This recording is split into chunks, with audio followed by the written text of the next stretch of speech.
இதயம் கனிந்த பணிவான வணக்கம் நண்பர்களே. பகவத்கீதையை எளிமையான முறையில் புரிஞ்சுக்கிறதுக்காக குரு அருளும் இறை அருளும் வேண்டி தோங்குவோம்.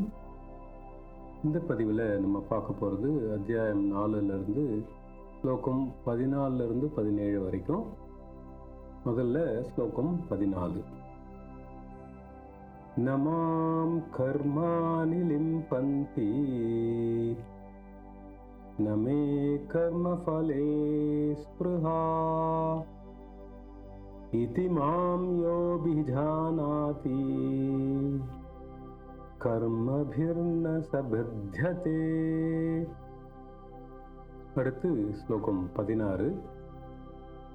கிம் கர்ம கிம கர்மேதி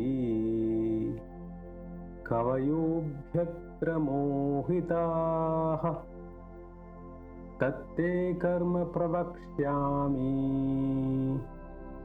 யஜ்ஞாத்வா மோக்ஷ்யசே சுபாத். அடுத்து ஸ்லோகம் 17. கர்மணோ ஹ்யபிபோத்தவ்யம் போத்தவ்யம் ச விகர்மணः அகர்மணஸ்ச போத்தவ்யம் கஹனா கர்மணோ கதிஹி. ஸ்லோகம் 14 அர்த்தம்: செயல்பாடுகள் என்னை ஒருபோதும் களங்கப்படுத்தாது, செயலின் பலனை நான் விரும்புவதும் இல்லை. இந்த வழியில் என்னை அறிந்தவர் வேலையின் கர்ம வினைகளுக்கு ஒருபோதும் கட்டுப்படுவதில்லை.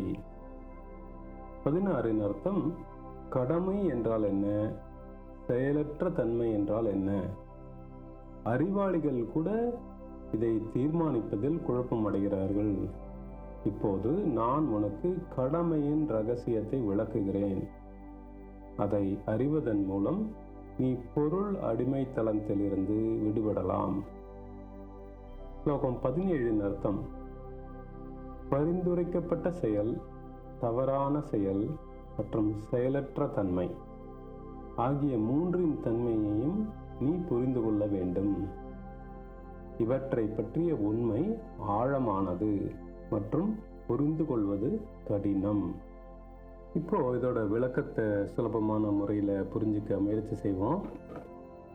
இந்த ஸ்லோகங்கள் மூலமா பகவான் நமக்கு சரியான கடமை எது, தவறான கடமை எது, செயலற்ற தன்மையில் செய்யப்படும் கடமை எவ்வாறானது அப்படிங்கிற கர்மா, விகர்மா, அகர்மா இது எல்லாத்த பற்றியும் ஸ்லோகம் 16ம் 17லையும் சொல்கிறார். இது ரொம்ப டீப் சப்ஜெக்ட். இதை புரிஞ்சுக்கிட்டு எது சரி எது தப்புன்னு டிசைட் பண்ணுறதுக்கு சிறந்த ஞானவான்கள், அறிவாளிகள் கூட இதில் கன்ஃபியூஸ் ஆகிறாங்க, குழப்பமாக இருக்கும். இப்போது இதோட ரகசியத்தை பகவான் நமக்கு சொல்கிறார். அதை தெரிஞ்சுக்கிறது மூலமாக நாம் மோகத்திலிருந்து, பொருள் அடிமைத்தனத்திலிருந்து விடுபடலாம் அப்படின்னு ஸ்லோகம் 16ல் சொல்கிறார். முதல்ல நாம் கர்மாவை பற்றி, கர்மானா என்ன அப்படின்னு விரிவாக தெரிஞ்சுக்கலாம்.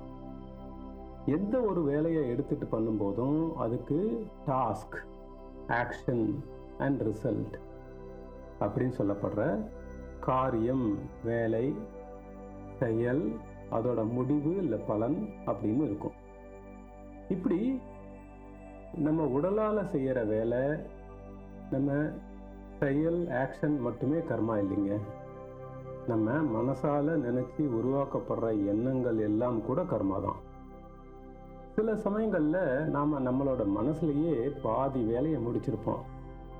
இதைத்தான் a well thought action is half performed அப்படின்னும் well planned is half done அப்படின்னு சொல்லுவாங்க. இப்போ ஏதோ ஒரு எக்ஸாம் எழுதுறோம் அப்படின்னா அதுதான் நாம் எடுத்துக்கிட்ட டாஸ்க். அந்த எக்ஸாம் எழுதுறதுக்கு நாம் போடுற எஃபர்ட் தான் ஆக்ஷன். நாம் படிக்கிறோம், ப்ராக்டிஸ் பண்ணுறோம், டியூஷன் போகிறோம், அப்புறம் எக்ஸாம் எழுதுகிறோம். இது எல்லாமே ஆக்ஷன்.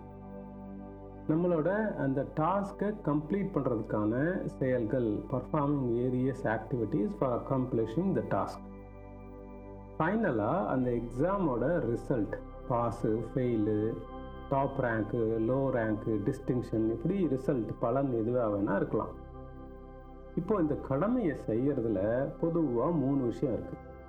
முதல்ல அந்த கடமை, டாஸ்க், அப்புறம் அந்த கடமையை பண்றவர், அப்புறம் அதுக்குண்டான பலனை அனுபவிக்கும் ஒருத்தர். அதாவது கர்மா, கர்த்தா, போக்தா அப்படின்னு சம்ஸ்கிருதத்தில் சொல்லுவாங்க. அதாவது அந்த ஆக்ஷன், அப்புறம் அதை பர்ஃபார்ம் பண்ணுறவர் பர்ஃபார்மர், அப்புறம் அதை என்ஜாய் பண்ணுறவர் அனுபவிப்பவர் என்ஜாயர்.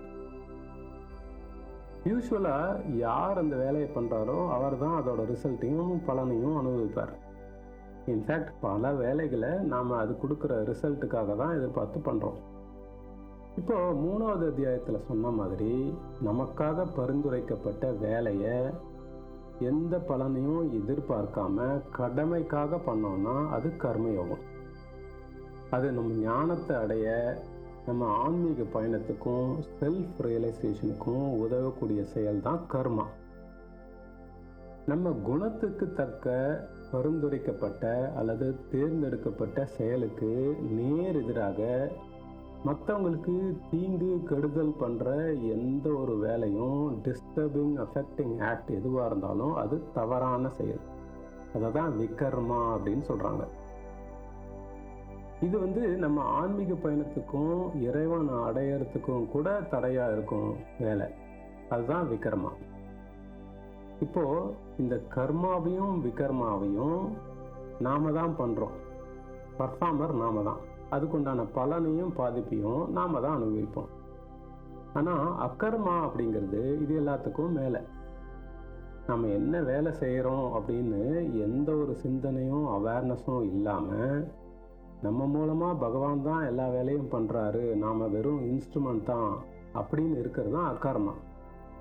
இங்கே பர்ஃபார்மரும் கிடையாது, என்ஜாயரும் நாம் கிடையாது. ஸோ பகவான் கிருஷ்ணர் ஸ்லோகம் 15 என்ன சொல்கிறாருன்னா, இப்படி அக்கர்மா நிலையில் நாம் செய்கிற வேலைகளோட பலன்களோ பாதிப்போ நம்மளை சேராது அப்படிங்கிறார். இந்த வழியில் இறைவனை அடைந்தவர், கடமையை செய்பவர் கர்ம வினைகளுக்கு ஒருபோதும் கட்டுப்படுவதில்லை அப்படின்னு ஸ்லோகம் 14 சொல்கிறார். இப்படி நமக்கான கடமையை நாம் நம்மளை அறியாமல் அகர்மா நிலையில் செய்யணும். இந்த உண்மையை நம்ம தெரிஞ்சுக்கிட்டு பழங்காலத்தில் முமுக்ஷு அப்படின்னு சொல்லப்படுற விடுதலை வேண்டுபவர்கள் கூட தங்களோட கடமையை இப்படி தான் செஞ்சுட்டு வந்தாங்கன்னும், அந்த முமுக்ஷுக்களான முனிவர்களின் அடிச்சுவடுகளை பின்பற்றி நாமளும் ஃபாலோ பண்ணி நம்ம கடமையை செய்யணும் அப்படின்னும் பகவான் ஸ்லோகம் 15 சொல்கிறார். இந்த அக்கர்மா அப்படிங்கிற ஆக்ஷன்லெஸ் ஆக்ஷன் இதை பற்றி இன்னும் விரிவாக நம்ம அடுத்த பதிவில் பார்ப்போம். நல்லது.